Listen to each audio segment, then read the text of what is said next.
Բժշկի մոտ հաղորդաշարը շարունակելով իր լավագույն ավանդույթները, այս տարի ևս հաշվի առնելով հետևորդների ողջ տարվա ընթացքում հնչեցրած կարծիքները,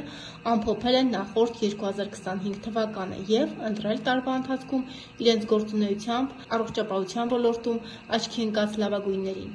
Ըստ այդմ, տարվա լավագույն օրթոպեդ վնասվածքաբան է ճանաչվել Իսմիլյան բժշկական կենտրոնի սպորտային վնասվածքների և խոշոր հոդերի վիրաբուժության բաժանմունքի վարիչ Ստեփան Գագիկովիչը։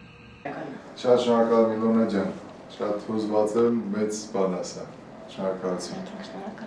Նույն քվեարկության արդյունքում Իզմիլյան բժշկական կենտրոնի վնասվածքների և օրթոպեդիայի բաժանմունքի վարիչ Սահակ Արարատովիչը ճանաչվել է տարվա սիրված վնասվածքաբան օրթոպեդ։ Շնորհակալ եմ շատ պարտավորեցնող է, հուսով եմ հետագայում ունենանք էլի